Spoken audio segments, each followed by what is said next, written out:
नमस्कार.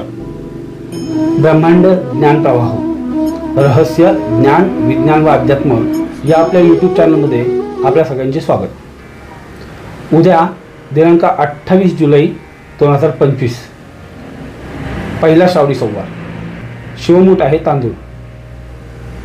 आता श्रावण चालू झाला म्हणजे सगळ्यांचा लक्ष वेधणारी गोष्ट म्हणजे महादेवाचे मंदिर आणि शिवाभिषेक. अनेक लोक महादेवाच्या पिंडीवरती जलाचा अभिषेक करतात.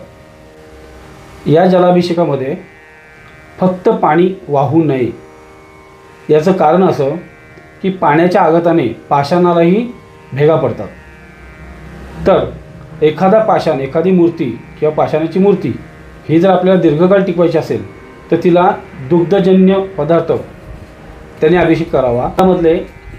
या दुधामधले जे स्निग्धजन्य पदार्थ आहेत ते पाषाण खेचून घेतं आणि त्या पाषाणाची आयु वाढते. याच कारणाने आत्तापर्यंत आपण ऐकलं असेल की पंचामृताचा अभिषेक करा, दुधाचा अभिषेक करा आणि अगदीच ज्याला दूध शक्य नसेल ते पाण्यामध्ये दूध टाकून त्याचा अभिषेक करावा.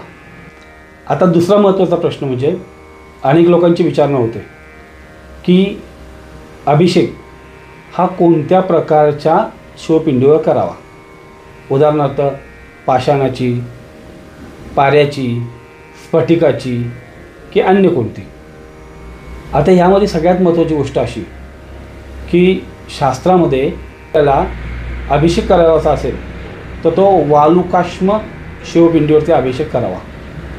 म्हणजे पहाटे नदी किनारी जाऊन नदीतली वाळू घेऊन त्या वाळूचं शिवलिंग बनवून त्यावरती तुम्ही अभिषेक करायचा असतो. नंबर 2, जे प्राचीन मंदिरं आहेत आणि त्यामध्ये असलेले शिवलिंग ज्याच्यावरती वारंवार अभिषेक झालेले आहेत अशा शिवपिंडीवरती अभिषेक करावा. त्यानंतर जर तुम्ही घरात करत असाल, आपल्या घरातल्या देवघरात, तर त्यामध्ये पाऱ्याची शिवलिंग, पारा नसेल तर स्फटिकाचं शिवलिंग ह्याच्यावरती अभिषेक करावा. आणि तेही नसेल तर पार्थिव शिवलिंग म्हणजे पाषाणाचं शिवपिंड त्यावरती अभिषेक करावा. त्या श्रावणातला पहिला सोमवार. सर्वांनी महादेवाचं दर्शन करा. शक्य असल्यास उपवास करा. शिवाभिषेक, रुद्राभिषेक, शिवनामाचा जप, रुद्राक्ष धारण करणे या गोष्टी करा. जर कुणाला शक्य असेल तर महादेवाचं दर्शन करताना शिवपिंडीवरती बेल, धोत्र्याचं फळ, बेळफळ असे वाहून त्यांचं दर्शन करावं व अशा प्रकारे श्रावणी सोमवार साजरा करा.